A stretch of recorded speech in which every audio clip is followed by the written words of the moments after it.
জানো, পৃথিবীর সবচেয়ে নিরাপদ জায়গা কোথায়? চার দেয়ালের ভেতরেও নয়, ব্যাংকের টাকায়ও নয়। উত্তরটা শুনলে হয়তো আজ থেকে জীবনকে নতুনভাবে দেখতে শিখবে।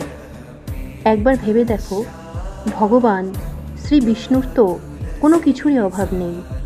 ক্ষীরসাগরের মতো মহল, শেষনাগের মতো শয্যা, মা লক্ষ্মীর মতো অর্ধাঙ্গিনী, গরুরের মতো বাহন। তবুও তিনি মহলেও নয়, পালঙ্কেও নয়, এবং কোনো সুরক্ষা ছাড়াই শান্ত মনে জলের উপর শয়ন করেন। কেন জানো?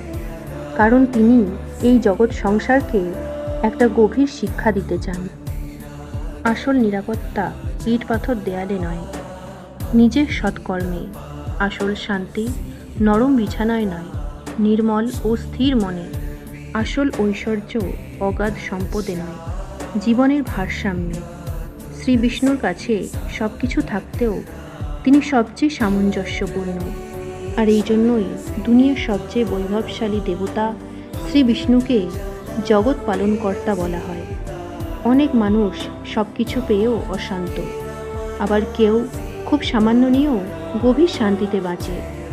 সুখ বাইরের জিনিসে নয়, সুখ লুকিয়ে থাকে ভেতরের অবস্থায়।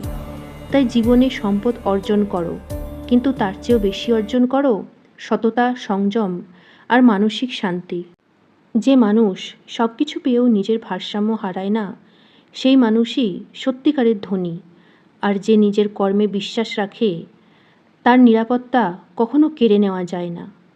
জয় শ্রী বিষ্ণু, জয় শ্রী হরি।